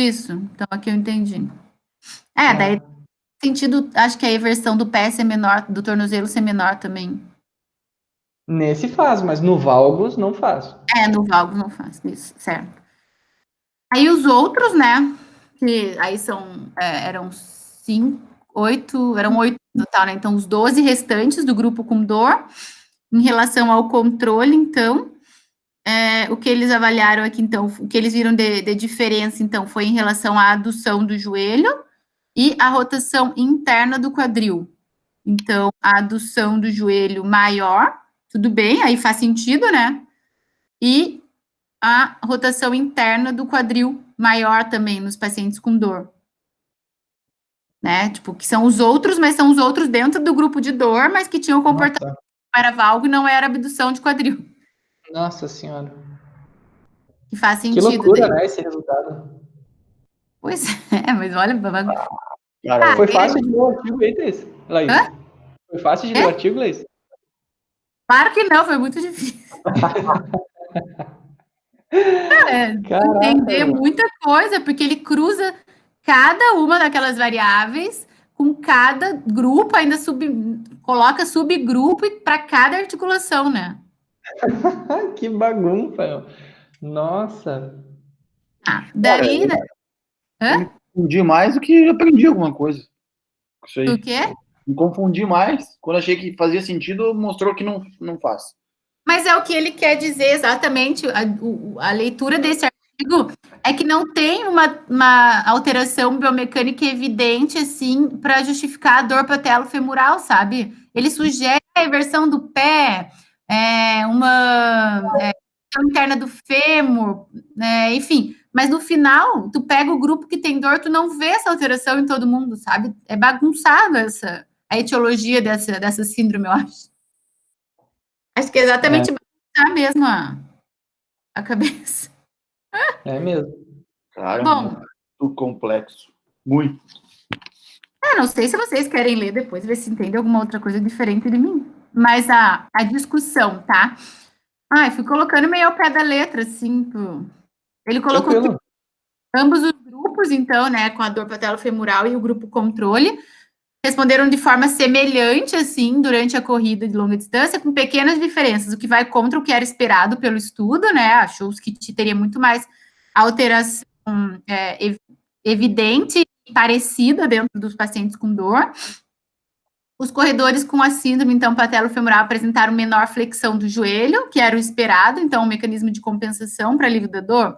Tal postura é adotada desde o início, pois não se observa alterações ao longo do tempo durante a corrida em relação a tal parâmetro. Isso que a gente viu, ele mantém o joelho mais estendido do que flexionado durante toda a corrida. No início da corrida foram observadas menores alterações, então, para o movimento e a velocidade angular em relação ao grupo controle, para eversão do pé, adução do quadril e do joelho e rotação interna da tíbia, joelho e quadril. O que é o contrário ao esperado também, como a gente falou.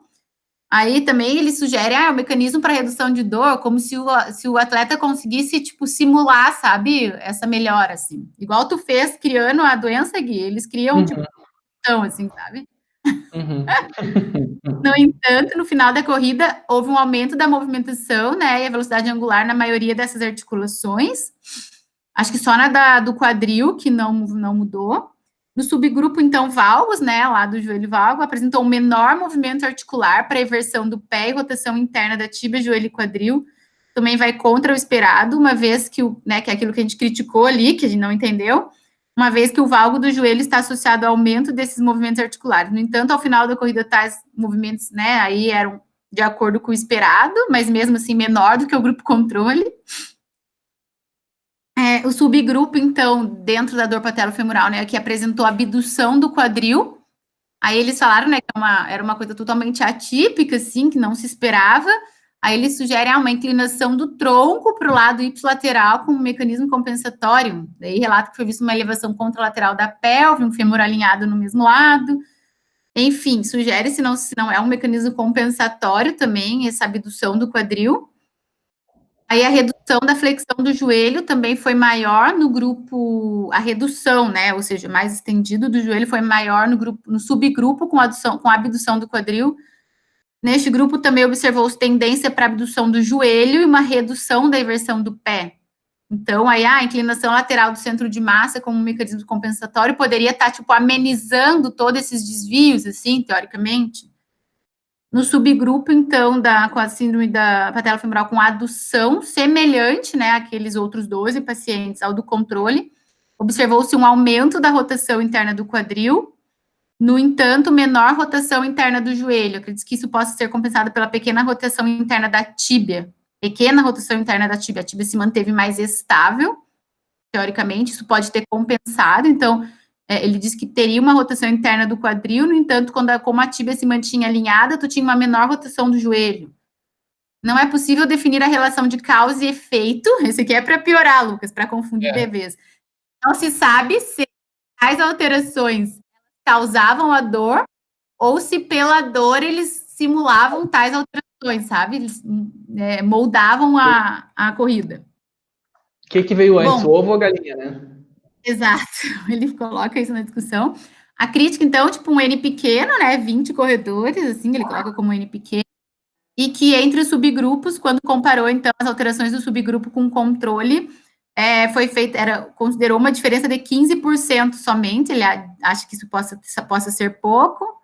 Enfim, a conclusão é bem genérica, assim, existem vários mecanismos cinemáticos diferenciados associados à síndrome patelofemoral, tipo, dentro de um mesmo grupo, todo mundo com dor, teve 3 subgrupos com alterações totalmente distintas, necessários mais estudos para identificar quais prováveis alterações biomecânicas possam estar envolvidas, e a comparação de alterações entre homens e mulheres, ele acha que é interessante fazer.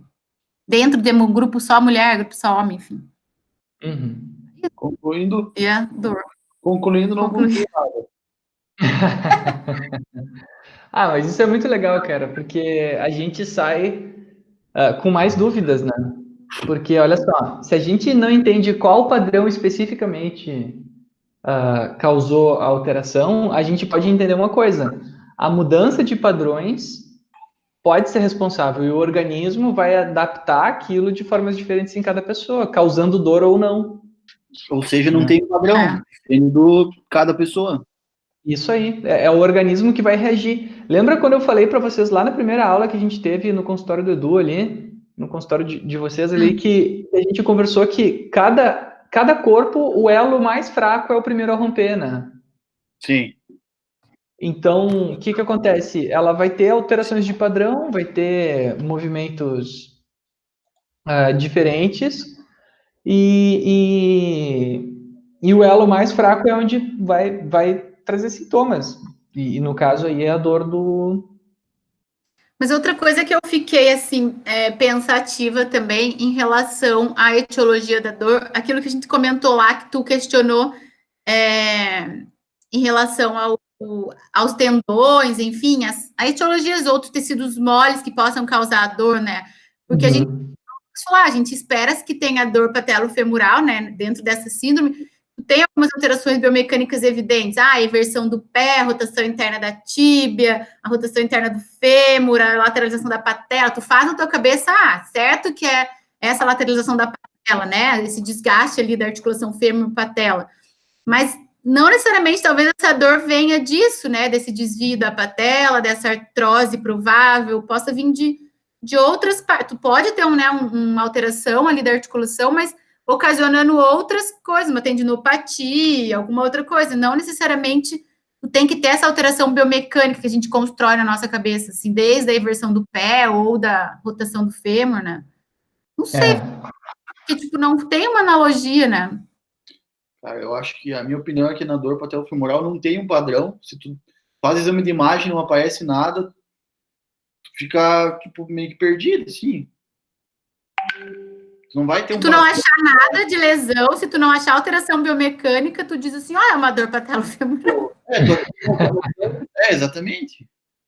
Tipo, tu classifica uma dor patelofemoral, pode ser de N lugares, mas assim, tu não tem nenhuma alteração biomecânica na análise de marcha, que justifique, tu não tem nenhuma lesão na ressonância, tu tem uma dor patelofemoral.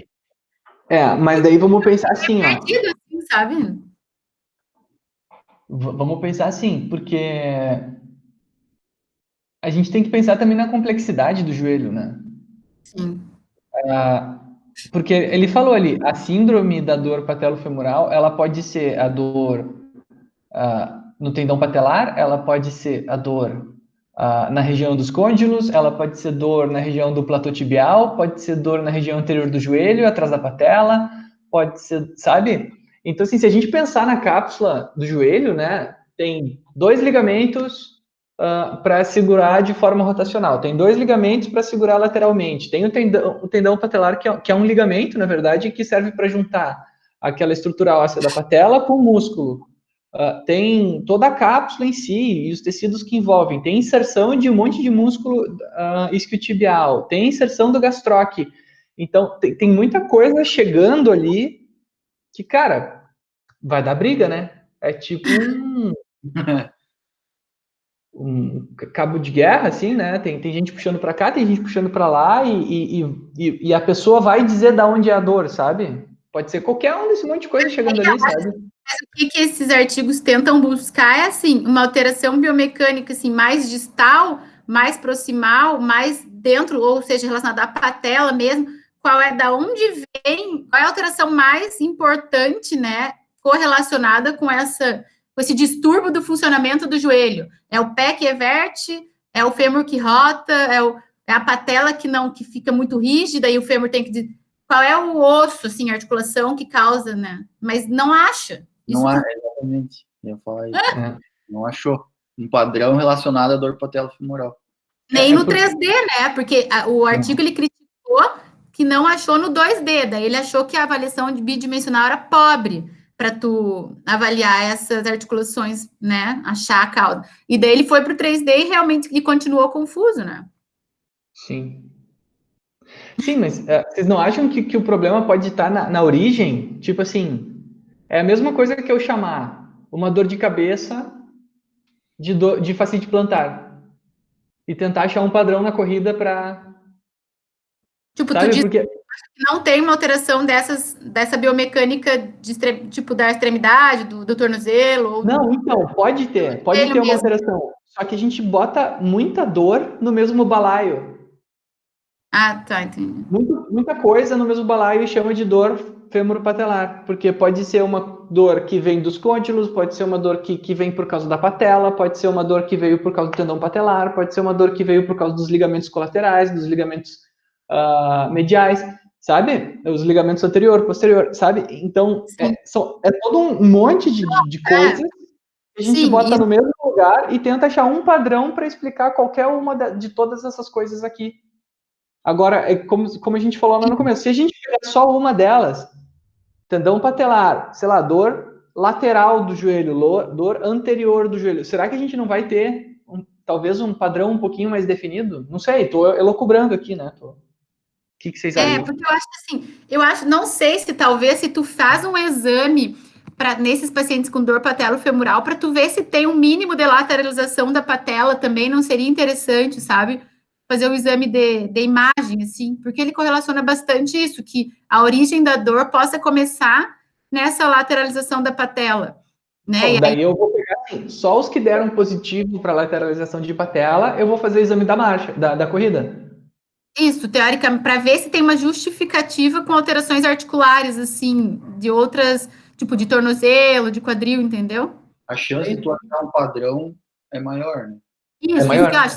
Se tu realmente vê se tem uma lateralização da patela, eu acho que tu vai achar uma alteração dessas outras articulações mais comuns, assim, vai conseguir padronizar alguma coisa. Viu que no artigo ali ele excluiu, né? Excluiu lesões ligamentares, ele excluiu uma certa quantidade de patologias já. Ele excluiu menisco, ligamento e uma dor aguda de trauma, e também excluiu até pacientes que estavam em reabilitação, em fisioterapia vigente, sabe? Ele também excluiu. Para tentar esse padrão, não foi feliz. Que loucura! Ficado triste. Deu um trabalho fazer isso aí. E se deu trabalho... Mas é legal, né? Mas o dia que o ortopedista apresentou a aula... Nossa, Lucas, agora radicalizou. O dia que o ortopedista apresentou a aula também, ele mostrou como uma coisa bem, assim, indefinida, assim, também. Não sei se tu lembra, Lucas, que ele... Muito aberto. Muito. Né, bem aberto, assim, enfim. É bem um fator é uma dor de exclusão, assim, quando tu não acha nada, né? É isso aí. Tipo, não achou nada, a dor patelofemoral. Mas eu acho que algo que tu falou pode realmente não estar relacionado, às vezes, a uma outra alteração estrutural muito distante, que a gente fica colocando e juntando tudo, achando que toda aquela dor ali, de estruturas distintas, possam ser uma única coisa, né? Acho que o termo síndrome é o melhor, assim, é síndrome patelofemoral, mais do que dor patelofemoral, né? Bom, eu não sei se fui clara, mas é que eu fiquei bem confusa. Mas é que é denso, né? É denso. Pegou um difícil, né? Estreou, perdeu. Perdi o quê? A virgindade do artigo. Tá muito bem. Aquele primeiro lá meu Deus do céu. Aquele lá aquele da mecânica, né? Que pegou, né? A fórmula lá, meu Deus. Mas aquele foi bom, porque para eu aprendi aquele dia, eu já fiz até minhas anotações. Cada hora a gente vai descobrir uma coisa nova, né? Nesse mundo da biomecânica que o Gui nos apresentou. O mundo mágico da biomecânica. Estudos de o mundo mágico da biomecânica, exatamente. Já teve isso alguma vez, Gui, na história do IME ali? O que é? Grupo de estudos, assim, online. Primeira vez. Então tem que botar. Primeira vez. Inovação. Não, é complicado. Eu tô pensando... Otávio, me diz uma coisa. Não sei se tá aí ainda. Tá aí, beleza. Cara, tu acha que o Douglas, semana que vem, ele vai apresentar um. Tu quer apresentar um daqui a 15 dias também? Aquele do Douglas vai ser legal, né? Ficou pra semana que veio dele. Putz! Calma lá. Cara, aqui é no cagaço mesmo coisa. Aqui é no cagaço. Tá? Eu tenho um aqui que é bem legal pra ti, cara. Não, Ainda tô ingressando no conteúdo. Escreve aí pra ele, Lucas, a gente também. Assim, ó, eles estão. É a terceira ou quarta reunião hoje? Quarta. Hoje é a quarta. Mas a primeira foi aquela bem, né? Aquela que tu introduziu pra gente os assuntos. Isso. De elástica e tal, né? Tem um de modelo da coluna aqui que eu queria que o Otávio tentasse apresentar. Consegue. Para ele dar uma lida aqui. É sobre o quê? Assim, Otávio, uma temática que eu não deixei sair ainda das nossas discussões é a cadência. Porque a gente consegue ver a alteração de cada uma das coisas da biomecânica da corrida simplesmente alterando a cadência. O Lucas já mostrou parte cinética, a Laís já mostrou parte cinemática, centro de massa eles já mostraram também, já mostraram um monte de coisa assim, tudo simplesmente mudando a cadência. E tem um que mostra a força entre S1, deixa eu ver agora quais são, eu não me lembro se é entre a primeira sacral e a última lombar, deixa eu ver aqui, eu acho que é entre duas lombares, que entre L5 S1 e entre T12 L1, simplesmente mudando a cadência da corrida. É por um modelo matemático aqui que eles fizeram, que eles reconstruíram a coluna no computador e calcularam as forças entre as vértebras. Legal. Subindo, né? A gente estudou a tíbia, né? O impacto na tíbia.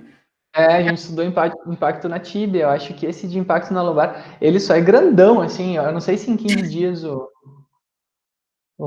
Otávio consegue, assim. É um artigo meio grandão, assim. Tem 12 páginas. Ou talvez, então, a semana que vem deixe o artigo do Douglas e os laudos, se tu conseguir ter os laudos. Se tiver um menor, eu agradeço. Cara, não vai por essa de menor, cara, porque o artigo do Lucas, ele não era dos maiores, mas era... Página, eu acho. Quanto? Umas 6 páginas. Esse que eu apresentei hoje também é pequeno. 4 dias para uma página.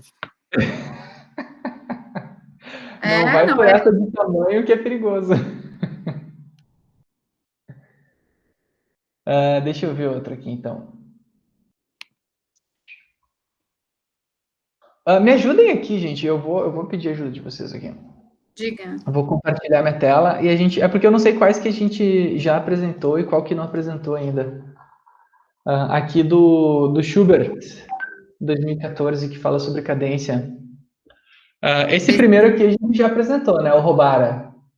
Já, Esse foi o que fala da redução de fratura por estresse da tíbia. Esse foi... deixa eu achar aqui. Foi o Robara. Tá, esse foi na nossa segunda reunião, eu acho, né? Foi a primeira que a gente... Foi a primeira que a gente online, que a gente apresentou. Segunda reunião. Então, vamos botar na 2 aqui. Vamos botar aqui em introdução. Tá. Eita, já me perdi aqui. O Clark. Já apresentamos o Clark? Clark fui eu, acho. Foi tu. Tá. No mesmo dia, Foi no mesmo dia. Foi no mesmo dia. Então, aqui. O Clark. Muito bem. Aí, esse Derek. Depois, o que eu apresentei, o primeiro foi esse. Esse Derek, não. Eu apresentei esse Heiderscheid. Tu apresentou o Heiderscheid, né? Sim. Aqui, ó, comprimento do passo aqui, centro de massa, né? Esse artigo é 10 também. Muito bem. Esse aí foi em qual reunião? Na 3? Na última? Esse foi na última. Foi na quinta passada. E o Souza? E o Souza. Que ano é o Souza Silva? 2016. 2016 é o único que a gente sabe. Tá. E daí o de hoje foi esse que eu apresentei, mais o resto do Souza. Tem o de hoje também. Como é que é o nome do teu primeiro autor? Ai, deixa eu achar aqui, já nem me lembro mais. Dirks. Hein? Dierks. Dierks. O último nome dele, o primeiro é Trace. Trace Dierks. Tá. Que ano que é? 2011. 2011, tá. Muito bem, então a gente pode ir tanto para esse Derek aqui, Lag and Head Acceleration, atenuação de impacto. Acho que esse aqui é bom para dar para o Otávio. Ou esse aqui, vamos ver esse aqui. Aumento do comprimento do passo. Ah, esse aqui é o outro, né? Olha que máximo esse aqui, eu queria passar pro Otávio. Olha que máximo esse aqui, ó. Tem até um modelo de coluna aqui, ó. Olha que top esse. Vamos lá, Otávio. O que ele falou ali? Tenta. A gente te apoia. Estamos começando. Deixa eu ver um para ele aqui, então. Tá, então vamos pegar esse aqui, então. Sobre esse Derek, que é o 3. Referência 3. Ele disse que tu pode mandar para ele dar uma olhada. Manda 2, daí se ele gostar desse grande. Tá, boa ideia. Vou fazer isso, então. Vou mandar os dois aqui, ele escolhe. Olha o resumo deles, Otávio. Vê o que tu acha. Na real, né? Também é para ser. Não pode ser traumático também, né? Daí ele foge de nós. Ai. Não vai fugir da gente, cara. Então eu vou te mandar esses dois aqui. Não acredito, artigo not found. Não faz isso comigo, SciHub.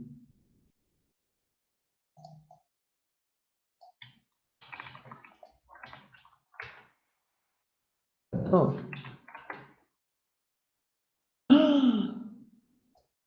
Gente, ó, só porque eu disse que eu ia mandar para ele, ó, o destino. Não está disponível? Os artigos não disponível, nunca vi isso.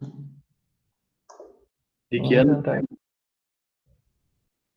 Ele é de. 98, é. 98 é cascudo. Free access. Aqui, ó. É free access esse. Maravilha. Já consegui o link dele aqui. Então, vou passar esses dois aqui para ele, para nossa reunião 5.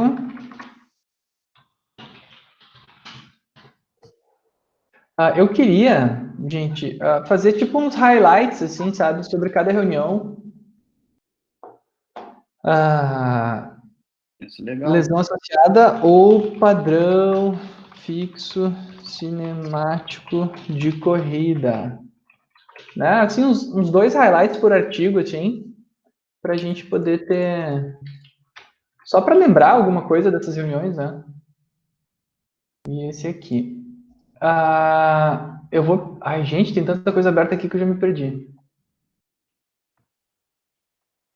Eu não sei como tu se entende com esse monte de coisa que tu tem aí. Aqui. Tá. Vamos pegar os e-mails de vocês de novo, porque eu quero mandar e compartilhar esse arquivo aqui com todo mundo. Laís, me dá o teu pessoal e o teu da UX. O e-mail? Isso. A UX eu não lembro. O pessoal é Laís, underline, SLP, S. Isso pode. L de Laís. Laís, underline, terror. Arroba Hotmail. Me dá o teu aí, Lucas. É Lucas, underline, NY, LAND. É .com Hotmail depois ali aqui, não sei se... @hotmail.com. Tá. Isso. E o teu? Já escreveu ali. Forest. Tentando ver o e-mail da UX, não tem mesmo. Não tem problema, é só para... para eu colocar aqui e ficar assim, porque às vezes eu quero mandar alguma coisa para vocês e eu tenho que ficar procurando os e-mails de vocês, as coisas assim é mais fácil. Depois eu ponho do Douglas, da Dani, de todo mundo. Então eu vou compartilhar aqui com o Otávio. Ah, aqui com a Leide de Otávio e com o Lucas também. Tá. Então, tá aqui no final desse arquivo, tá, Otávio? Daí tu dá uma olhada ali nos 2 artigos que eu deixei para ti. E semana que vem vai ficar o artigo do Douglas, que é daquela, como era o nome dela? Aquela autora, Irene, não? Davis, É. que eu sou fãzinho. E Com os tênis minimalísticos. boa ideia, vamos falar sobre lá. Então, a reunião 5 aqui. Isso aqui vai ser para a reunião 6, tá? Aí tu escolhe o teu artigo. Mas eu quero já ver com vocês o próximo de vocês, assim vocês vão ter mais tempo para fazer, sabe? Tá. Daqui a pouco deixamos para 6 também. Daí eu estava olhando aqui meus artigos, ó. Aqui, ó, isso aqui que eu queria fazer. Eu queria compartilhar com vocês isso aqui, ó. Compartilhar com o Google Drive. Copiar link. Esses aqui são todos os meus artigos de corrida, tá? Vocês podem entrar aqui e ver. Tudo que eu tenho tá aí. Daí, tá aqui alguma coisa juntos. Vocês querem entrar... Vamos entrar nessa direção das lesões? Do quê? Lesões? Vamos. Sim. Ó, daí eu tenho assim, ó. Banda iliotibial, tendinopatia de Aquiles, síndrome patelofemoral, lesão por estresse, fascite plantar, estiramento posterior. Vamos, talvez, esse da síndrome tibial e tendinopatia de Aquiles, um tema para mim, um tema para mim. Tanto faz.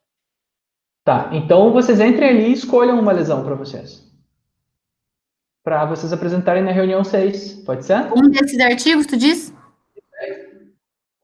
Vocês entrem no link que eu mandei. Escolha um dos artigos relacionados ao tema, isso? Isso aí. Certo. Tá tudo organizadinho aqui. Alguns desses artigos nem são meus, assim, eu fui pegando por aí, tem coisa minha misturada com coisa de outras pessoas aqui. Eu fui juntando e tem bastante coisa aqui. Cara, eu não consegui abrir aqui.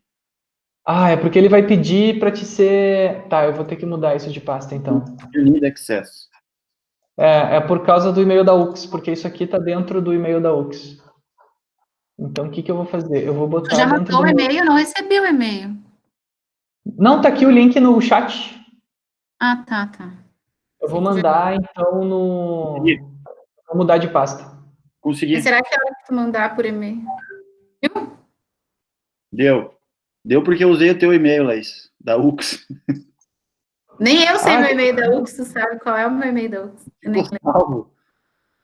Hã? Ficou salvo. Não mesmo, tu não lembra? Aparece o e-mail, pelo menos aí, que a senha eu acho que eu lembro. Peraí. É Laís SLP, é Laís... lrtoledo@ux.br. Tá. Agora saiu.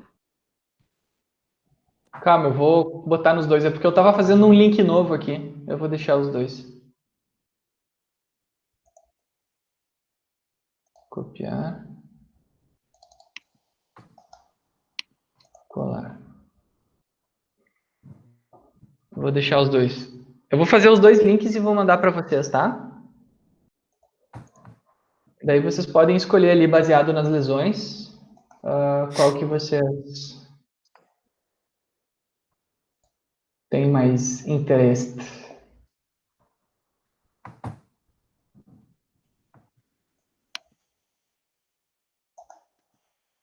Então tá, gente, muito bem. Amanhã, às 8 da noite, tá?